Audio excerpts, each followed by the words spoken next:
Kaya ayaw sana natin ng gera, di ba, Joby? Sana wala ng gera, no? Kasi sa gera, madaming naapektuhan, mga bata, mga babae, matatanda, at yung mahihina, no? Walang panalo sa gera. Halina't baybayin ang matandang kasaysayan, di lang ng Maynila, kundi ng ating bayan. Dax! Hi, Jovi. I miss you, sis. My darling Jovi. Thank you for the friendship. Hi, Jovi. Hi, Jovi. I hope to see you again soon.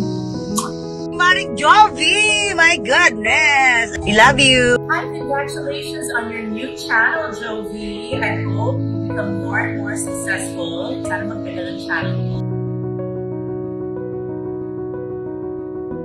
It's trivia time! Oo. Noong unang panahon, Joby, itong Port Santiago ang kaharian ng Maynila sa pamumuno ni Raja Sulaiman. Kasi dumating yung mga Kastila, inagaw nila yung lupa ng mga katutubo at ginawa nila itong fortress, no? Ito talaga yung original na Maynila. Ang ibig sabihin ng Maynila or Maynilad dun sa lugar na yan. So sa gitna ng luok ng Maynila, in between Pasig River, si Raja Matanda, si Raja Sulaiman, dito talaga sila nakatira. Impluwensya daw ang mga tugtog na to ng pananakop ng mga Kastila.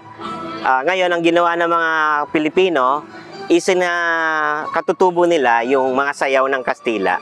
Kaya yung mga katutubong sayaw, hindi lang yung dayuhan, kundi may touch ng Pilipino. Anong taon naging Port Santiago to? Port Bonifacio. Port Santiago. Naliligaw ka, Darby. Port Bonifacio pala. BGC. Port San Pedro yun. Hindi kasi natin dinalaw. Ano ba yun si Joby? Okay lang. So, 1521, nandun sila sa... 1521, nandun panahon ni Magellan. Ngayon, siyempre, hindi agad nasakop ang Pilipinas. Naghintay ng ilang expedition, dumating pa sila Villalobos, si Salceda. Tapos yung Miguel Lopez de Legazpi na Legazpi Expedition, yun yung nakarating dito sa Maynila. At kung nakita nila na mas maganda yung Maynila kaysa sa Cebu, dito na sila nanirahan. At sa umpisa, winelcome sila ni Raja Matanda, Raja Sulaiman. Pero nung nakita nila Raja Sulaiman na parang naago ng mga Kastila yung lugar at tinataboy yung mga katutubo, doon nagkaroon ng problem. Pero, of course, ito na yung naging tinatawag na Fortress City, no? Yung unang lungsod ng mga Kastila. Ito Port Santiago. Sabi nga nila, pumunta raw yung mga dayuhan, sinakop lang isang malaking lugar, tapos yung buong bansa, nasakop na nila. Wala akong history background about the Port Santiago. Ang history background ko rito, namamasyal lang ako. Anong araw tambayan natin? Tambayan ko to. Pakbang, baka mahulog ang cameraman. Baka malaglag ang cameraman.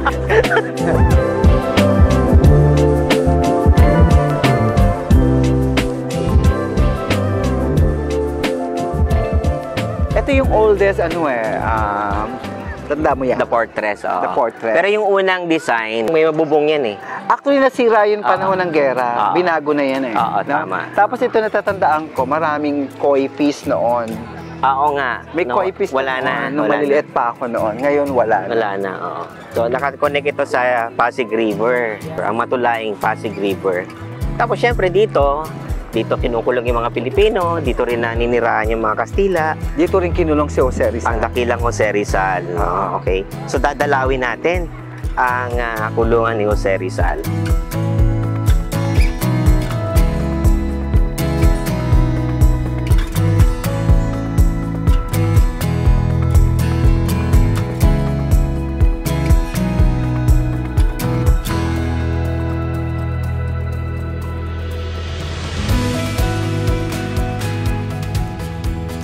Plaza de Armas. Ayan, diyan kami nagpa-practice. Dito.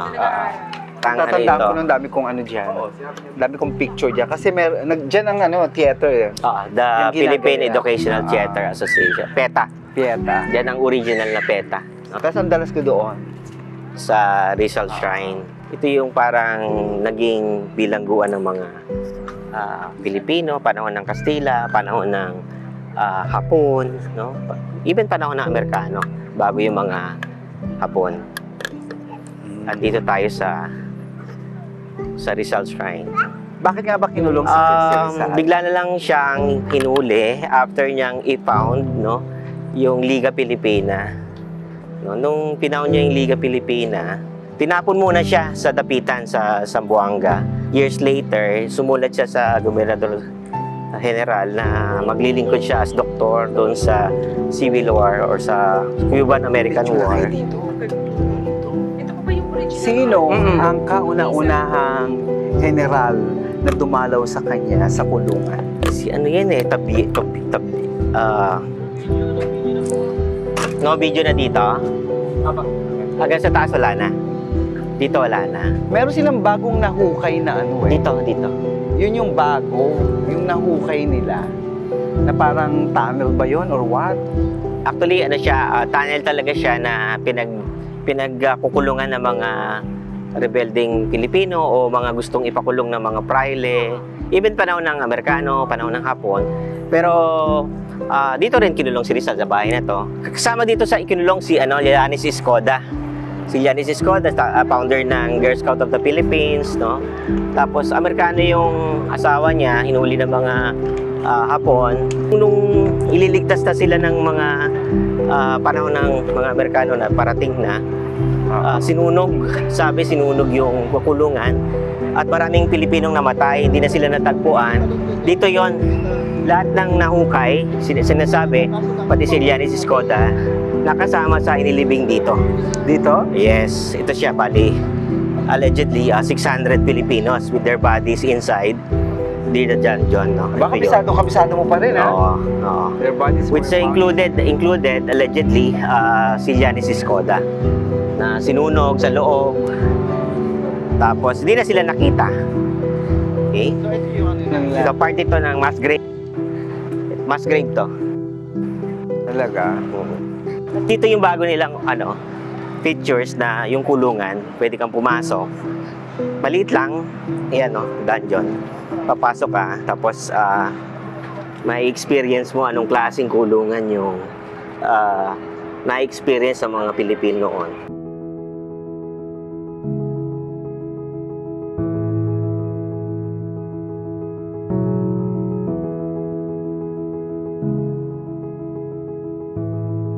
Pasok ako. Papasok. Okay, yan. So, ito yung isang dungeon. Ganito yung kulungan ng mga Pilipino, no? Noong 20th century, panahon ng Kastila, panahon ng Amerikano, panahon ng mga Hapon. It's to... Okay. So, ito yung... May diorama siya na dinadramatize or pinapakita ano itsura ng kulungan noon. Hollow ground. So, yan. So, bago lang itong bukas eh. Ito yung mga images, no? So, actually, dito rin yun. Dito rin yan. Talaga. So, ginutom yung mga bilanggo, no? May bata pa. Minasakar, kasi tumatakas yung mga Hapon, sinunog, no? So, yung mga hindi nakilala, doon nilagay sa mass grave.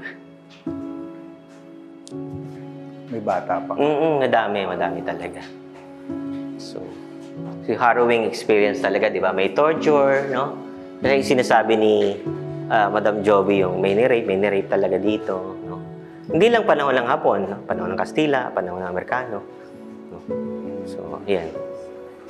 So, aftermath ito ng World War II. Another dungeon. Tignan pa natin yung isang Saan ang labas nito? banda ron.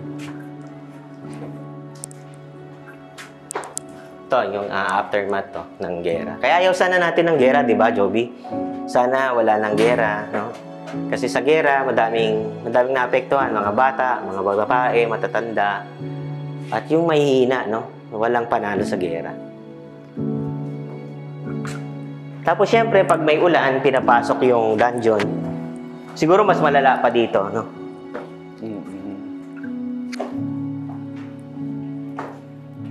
Nakakaloka. So, I think ito na yung exit. Okay. Ito rin yung actual na pictures ng mga allegedly 600 decomposing corpses, no? Yung nabubulok na mga bangkay na nakita after the liberation.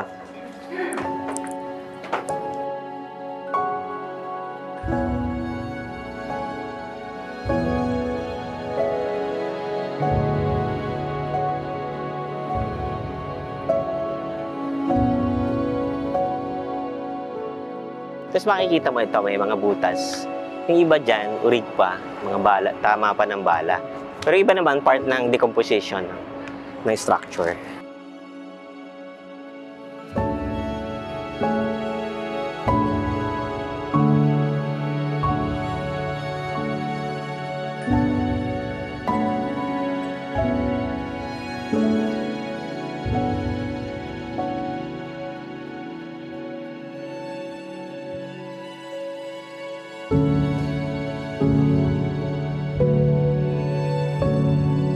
Dati di ko na-appreciate yung cross na yan eh. Pero later, nung na-realize ko na diyan pala nilagay yung mga cadaver, mas na-realize ko yung value niyan na yung mga nagsakripisyo Pilipino, hindi na nakilala, no? Maraming ganun eh, hindi na natin kilala. Pero naging bahagi sila ng history natin. Yun dun makikita natin na dapat pahalagaan pa rin natin yung mga nagsakripisyo, mga kababayan natin, para maging malaya tayo. Mas maunlad tayo ngayon, mas mapayapa ang buhay. Abet Trivias talaga. Pagdating sa trivia, si Abet dapat talaga. At dito, meron silang bagong binuksan by the river na. Dati sarado to, Joby, natatanda mo mga estudyante Sarado tayo. yan. Nakalak yan dati. So dito, Pero ngayon dumadaong pwede na yung siya. mga galyon, no? Ngayon Yung mga binuksan na. mga bangka. Pero malit na lang yan eh. Di ba? Pero dati, ano to, ruin. Tapos ito naman, dati, ito, may theater dyan dati. Sa paggabi, may theater. Si Rizal. 7 Years War. Bibigyan natin ng konting trivia. Yung 7 Years War, significant ito dahil nung panahon na to, napalayas ng mga British yung mga Kastila sa iba't ibang panig ng Luzon for quite some time between 1762 to 68. Noong mga 17th century, mga 2 taon sa Pilipinas, nasakop tayo ng mga British. British? Oo, for 2 years. Kaya nung nasettle yung gera sa pagitan ng Spain at ng British, umatras na yung mga British. Pero may mga army from India, they call it Sepoy, hindi na sila sumama sa British Army. They settle here at sila naman yung naging mga mamamayan ng Taytay, Cainta at silang portion ng Bulacan, mga Sepoy. Sabi nila, kung nasakop tayo ng British, kung di umalis sa mga British, baka mas maunlad tayo. Oo, totoo. Kasi British language, tapos lahat ng British colony mas maganda ang kalagayan kaysa mga American colony.